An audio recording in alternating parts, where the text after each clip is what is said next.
وہ جوان جو ہی پروان چڑھا ان فوان شباب آیا تو اس کی پیشانی سجدے کے تقدس سے مالا مال ہو گئی، اس کی آنکھوں میں حیا اور شرم کے پہرے آ گئے، اس کے خیالوں میں پاکیزگی آ گئی، اس کی زندگی کے شب و روز نیکی کے ماحول میں بسر ہونے لگے، اس کی راتیں ذکر الہی میں، تلاوت کلام مجید میں اور دن یاد الہی میں روزے سے گزرنے لگے۔ وہ جوان جس کی جوانی اللہ کی عبادت میں گزری، کیونکہ جوانی اگر عبادت میں گزر گئی تو بڑھاپا تو پر نور ہے ہی ہے۔ سب سے مشکل مرحلہ زندگی کا جوانی کا ہے۔ شیطان زیادہ ورغلاتا ہے کسی شخص کو جب وہ جوانی کے مرحلوں سے گزر رہا ہوتا ہے۔ تو جس کی جوانی خیریت کے ساتھ گزر گئی اور اس نے اپنی جوانی کے تقدس کو محفوظ رکھ کے منزل تک پہنچا لیا، اپنی عصمت کے جوہر کی حفاظت کی، اپنی آبرو کو لٹنے نہیں دیا، اپنی آنکھوں کی شرم و حیا پر پہرے بٹھائے اور آنکھ کو برباد نہیں ہونے دیا اور اپنی زندگی کے تقدس کا پہرا دیا، تو جو جوان اپنی جوانی کو خیریت کے ساتھ گزار گیا۔ کسی نے کہا تھا نا، کتاب زیست کا ایک اور باب ختم ہوا، شباب ختم ہوا، ایک عذاب ختم ہوا۔ تو جوانی جس کی منزل تک پہنچ گئی خیریت کے ساتھ، عافیت کے سائے میں، مشکل تو بڑا ہے جوانی کو منزل تک لے جانا، خیریت کے ساتھ داغدار نہ ہونے دینا، جوانی کے تقدس کو رسوا نہ ہونے دینا، عصمت کے جوہر پہ کالک نہ لگنے دینا، خواہشات کو غالب نہ آنے دینا۔ آسان کام تو نہیں ہے، مشکل کام ہے، لیکن اگر کوئی مشکل کاٹ گیا، جوانی کے تھوڑے سے ایام میں گزار گیا، اللہ اکبر۔ حضرت شیخ خطلی کہتے ہیں، داتا گنج بخش علی حجویری علیہ رحمہ کے مرشد ہیں، الدنیا یومن ولنا فیہا صومن۔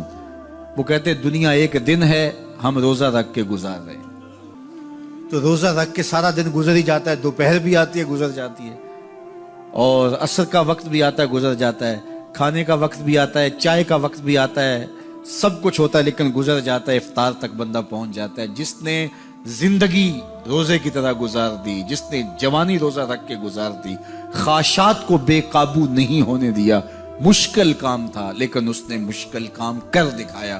اجر کتنا بڑا ہے، سنیے اللہ کے محبوب کی زبان سے سنیے۔ حضور نے ارشاد فرمایا جو سید ابو ہریرہ کے ذریعے سے ہمارے تک پہنچا، فرمایا قیامت کے دن جب سورج کا رخ سیدھا ہوگا، زمین تانبے کی ہوگی، لوگ پسینے میں شرابور ہوں گے، کوئی ٹخنوں تک پسینے میں، کوئی گھٹنوں تک، کوئی کمر تک، کسی کو پسینے کی لگام دی جائے گی، اور وہ پسینہ ایسے نہیں ہوگا جس طرح یہ پسینہ ہے، اتنا گرم ہوگا۔ ابن رجب حنبلی کہتے ہیں اس پسینے کا ایک قطرہ اگر احد پہاڑ پہ ڈال دیا جائے تو وہ پگھل جائے، اتنا گرم ہوگا، بدبودار اتنا ہوگا، ایک قطرہ دنیا پہ ڈال دیا جائے، انسان کیا جانوروں کے دماغ بھی پھٹ جائیں، اس پسینے میں لوگ شرابور ہوں گے۔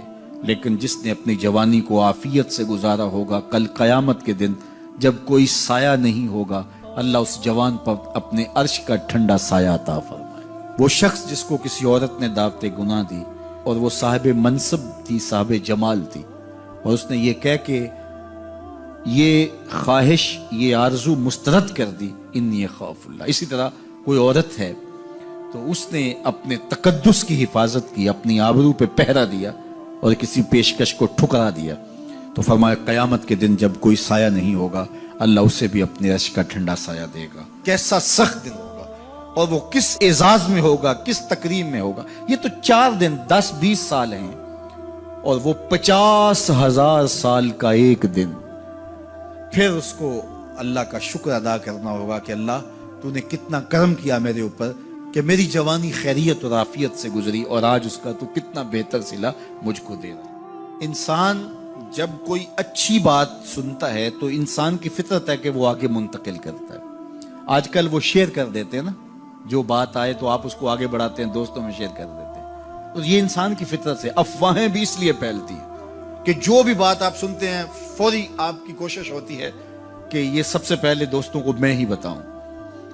تو یہ انسانی فطرت ہے۔ تو جب افواہ اور ایسی چیز، کوئی غم کی خبر بھی ہو، کسی کی وفات کی خبر بھی ہو، تو اس وقت بھی انسان کی فطرت، سست سے سست آدمی بھی پھر جلدی جلدی فون کرتا ہے، آگے بڑھاتا ہے کہ فلاں سے ایک فوت ہو گیا۔ تو چونکہ یہ فطرت ہے، بات کو آگے بڑھانے کا شوق ہے انسان کے اندر رکھا ہے، اس سے چیزیں پھیلتی ہیں. اور پھر جو خیر کی خبر ہوگی یا خیر کی بات ہوگی تو اس کو تو آگے پھیلانے کا پھر ہمارا دین بھی ہمیں ترغیب دیتا ہے، جذبہ دلاتا ہے. تو حضرت ابو ہریرہ اس جذبے کے تحت جو سنتے تھے پھر آگے منتقل کرتے. اب حضور کی بارگاہ سے اٹھ کے جاتے تو سب سے پہلے گھر جاتے اور سب سے پہلے اپنی ماں کو سناتے. اور ماں تھی کافرہ، وہ سننے کی بجائے، خوش ہونے کی بجائے سن کے وہ الٹا ناراض ہوتی اور کوئی نہ کوئی ایسی بات کر دیتی. سید ابو ہریرہ سے گوارا نہ ہوتا. ایک دن انہوں نے کوئی ایسی بات کر دی کہ حضرت سیدنا ابو ہریرہ رضی اللہ تعالیٰ عنہ نے فیصلہ کر لیا کہ آج ماں کو چھوڑ دینا ہے، کیونکہ میں یہ گوارا نہیں کرتا کہ میرے آقا کے بارے میں کوئی ایسا جملہ کوئی بولے. اور تھی گھر میں ماں ہی، بھائی بھی کوئی نہیں تھا، بہن بھی کوئی نہیں تھی، باپ بھی فوت ہو گئے تھے، شادی بھی نہیں ہوئی تھی. تو ماں ہی ماں گھر میں، اور ماں اور بیٹا اکٹھے رہتے ہو تو پھر محبت بھی مثالی ہوتی ہے. تو اب ماں ہی ایک رشتہ ہے مادی دنیا کے اوپر. تو حضرت ابو ہریرہ رضی اللہ تعالیٰ عنہ نے فیصلہ کر لیا کہ چھوڑ دینا ہے. چھوڑ کے گھر سے نکلے، لیکن دل ڈوب رہا ہے کہ ایک ہی تو رشتہ تھا وہ بھی گیا. افسردہ ہے، حضور کی خدمت میں پہنچے. دل و قلب و نگاہ کے مرشد اولین نے ابو ہریرہ کی اداسی دیکھی تو فرمایا ابو ہریرہ کیا بات ہے؟ تو حضرت ابو ہریرہ جس طرح بندہ پھٹ نہیں پڑتا تو عرض کی حضور میری ماں کی ہدایت کی دعا کر دیجئے. ساری کہانی 2 لفظوں میں بیان کر دی، میری ماں کی ہدایت کی دعا کر دیجئے. حضور نے نہیں پوچھا کیا ہوا، کیا ماجرا ہوا، فوراً ہاتھ اٹھ گئے. اور لفظ کیا تھے؟ اللہم اہد ام ابی ہریرہ تھا، اے اللہ ابو ہریرہ کی ماں کو ہدایت دے دے. ادھر انہوں نے بے چینی سے یہ بات کہی، ادھر حضور کے ہاتھ اٹھے. پھر ان اٹھے ہوئے ہاتھوں کو خالی تو موڑا ہی نہیں جاتا. اجابت کا صحرا، عنایت کا جوڑا، دلہن بن کے نکلی دعائے محمد صلی اللہ علیہ وسلم. تو حضور علیہ السلام نے ہاتھ اٹھا دی، حضرت ابو ہریرہ نے دوڑ لگا دی. کسی نے پوچھا ابو ہریرہ آج بڑی جلدی ہے؟ کہا آج ہی تو دیکھنا چاہتا ہوں، گھر پہلے میں پہنچتا ہوں یا حضور کی دعا پہلے پہنچتا ہوں. جا کے دروازے کو دستک دی، اندر پانی کے کھنکنے کی آواز آ رہی تھی جس طرح کوئی غسل کر رہا ہو. آواز دی تو آواز آئی، بیٹا ابو ہریرہ ٹھہرو. میں بھی آئی. کہا لہجے سے سمجھ گیا اس میں محمد عربی کی دعا بول رہی ہے. تھوڑی دیر کے بعد میری ماں آئی تازہ آثار وضو سے، اور غسل کی وجہ سے ان کے جو ہے وہ بالوں سے قطرے ٹپک رہے تھے اور لبوں پر میرے حضور کا کلمہ جاری تھا. اللہ اکبر. سیدنا ابو ہریرہ تیرے مقدر پہ قربان. ایک سفر میں حضور علیہ السلام اور اصحاب گامزن تھے کہ راستے میں قیام کیا تو ایک قبیلے کی صلح کروانے کے لیے حضور علیہ السلام تشریف لے گئے. وہاں کچھ تاخیر ہو گئی تو صحابہ نے حضرت ابوبکر صدیق کو کہا کہ حضور رک گئے ہیں تو نماز کا وقت جا رہا ہے، آپ نماز پڑھا دیجیے. تو حضرت ابوبکر صدیق رضی اللہ تعالیٰ عنہ مصلی پہ کھڑے ہو گئے. اب نماز شروع ہوگی، ادھر سے حضور بھی فارغ ہو گئے. تو آقا کریم تشریف لائے. تو آقا کریم علیہ السلام جو ہی تشریف لائے تو صحابہ کی صفیں بندی ہوئی تھی. حضور کو دیکھا، انہوں نے راستہ چھوڑ دیا. پیچھے سے لے کر کے مصلی تک صحابہ نے حالت نماز کے اندر حضور کے لیے راہ کشادہ کر. کاش کہ یہ حدیث سب لوگوں نے پڑھی ہوتی اور امت میں اتنے فرقے نہ بنتے اور یہ سوچ کبھی نہ پنپتی کہ نبی کے خیال سے نماز ٹوٹتی ہے. یہاں تو راستے چھوڑے جا رہے ہیں، یہاں تو پروٹوکول دیا جا رہا ہے. اللہ اکبر. اور یہ حدیث کہیں چھپی نہیں ہے، بخاری کے اندر چھپی ہوئی. اللہ اکبر. آقا کریم علیہ السلام تشریف لائے تو صحابہ نے راستہ چھوڑنا شروع کر دیا. نماز بھی چل رہی ہے اور حضور کا راستہ بھی چھوڑ رہے ہیں. بالکل حضرت ابوبکر صدیق کے پیچھے آ کے حضور کھڑے ہو گئے. وابو بکر لا یلتفت یمینا ولا یسارا. جب آپ نماز پڑھتے تھے تو نہ دائیں دیکھتے نہ بائیں دیکھتے، پوری توجہ انہماک ہوتا. وہ اپنی کیفیات کے جہان میں ڈوبے تھے اور حضور آ کے پیچھے کھڑے ہو گئے. صحابہ نے اپنے ہاتھوں کی پشت پہ ہاتھ مارنے شروع کر دیے. مقعن و تصدیہ، قرآن نے تالی لگانا، سیٹی مارنا یہ شیطانی اعمال ہیں، لیکن ہاتھ کی پشت پہ ہاتھ مار کے متنبع کرنا یہ مختلف مواقع کے اوپر یہ جائز ہے. تو اب جب حضور آ کے پیچھے کھڑے ہو گئے اور صحابہ سمجھے کہ حضرت ابوبکر صدیق ایک استغراق کے عالم میں ہیں، ایک کیفیت کے جہاں میں ڈوبے ہیں، تو انہوں نے اپنے ہاتھوں کی پشتوں پہ ہاتھ مارنے شروع کر دیے۔ تو حضرت صدیق اکبر سمجھ گئے کوئی غیر معمولی واقعہ ہو گیا۔ دیکھا پیچھے حضور کھڑے تھے، اللہ اکبر۔ تو حضرت صدیق اکبر مصلی سے سرک کے پیچھے آنے لگے تو آقا کریم نے اشارہ کیا رکو نماز پڑھاؤ۔ سیدنا صدیق اکبر اس کے باوجود پیچھے آ گئے۔ کبھی ہوتا ہے حکم اور کبھی ادب آگے ہوتا ہے، اللہ اکبر۔ حضرت سیدنا علی المرتضیٰ رضی اللہ تعالی عنہ کو کہا نا حضور نے صلح حدیبیہ کے موقع پہ صلح نامہ لکھوایا جا چکا تو لکھا یہ محمد رسول اللہ اور قریش کی جانب سے ہے۔ تو عروہ نے کہا اگر محمد رسول اللہ مان لیں ہم تو پھر لڑائی کس چیز کی ہے؟ تو اس لیے محمد رسول اللہ نہیں محمد بن عبداللہ لکھا جائے۔ تو وہ اس بات پہ بضد ہو گئے، اور اگر ایسا نہیں ہوتا تو معاہدہ ٹوٹ رہا تھا۔ تو حضور نے حضرت علی المرتضیٰ سے کہا کہ چلو رسول اللہ کا لفظ مٹا دو۔ عرض کی میں تو نہیں مٹاؤں گا، میں تو نہیں مٹاؤں گا، یہ نام میں تو نہیں مٹا سکتا۔ پھر حضور نے خود مٹایا۔ اب یہاں حضور نے کہا ابو بکر رکو، لیکن حضرت ابو بکر نہیں رکے، پیچھے آ گئے۔ اور پھر حضور خیر مصلی پہ گئے، نماز ہوئی، سلام پھرا تو حضرت ابو بکر صدیق رضی اللہ تعالیٰ عنہ کو حضور نے کہا ابو بکر جب میں نے کہا تھا تم رکے رہو تو تم کیوں پیچھے آئے؟ تو سنو حضرت ابو بکر نے کیا جواب دیا رضی اللہ تعالیٰ عنہ۔ کروڑوں سلام، لاکھوں عقیدتوں اور نیاز مندیوں کے خراج ان کی چوکھٹ پہ عرض کرنے لگے ما کانا لابن ابی قحافہ ان یؤم رسول اللہ صلی اللہ علیہ وسلم۔ حضور ابو قحافہ کے بیٹے کی جرت کب ہوئی کہ رسول اللہ کے آگے کھڑا ہو کے نماز پڑھائے؟ یہ ابو قحافہ کے بیٹے کی ہمت کب ہوئی کہ رسول اللہ کے سامنے کھڑا ہو کے نماز پڑھائے؟ تو ادب پہلا کرینہ ہے محبت کے کرینوں میں۔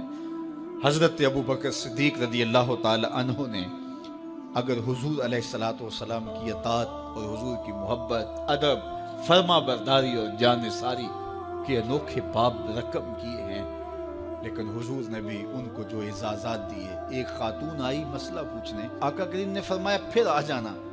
اس نے کہا پھر آؤں اور آپ نہ ملے؟ تو کہا میں نہ ملوں ابو بکر تو ملیں گے نا، اللہ اکبر۔ تو اپنے بعد اشارہ دے دیا ان کی طرف کہ میرے بعد میرا نائب ابو بکر ہے، اللہ اکبر۔ عزتوں کی مسند اور عزتوں کی معراج اور عزتوں کے مقام پہ سیدنا صدیق اکبر رضی اللہ تعالی عنہ کو بٹھایا۔ میرے والد گرامی رحمت اللہ تعالی علیہ نے پوری زندگی میں کوئی ایک تقریر بھی ایسی نہیں کی جس میں یہ اشعار نہ پڑے ہوں۔ جب وہ خطبہ پڑھتے تھے تو خطبہ پڑھنے کے بعد یہ اشعار پڑھا کرتے تھے جس میں اس کی کیفیت ہے کہ جو حضور کے شہر میں جانے کے لیے تڑپتا ہے۔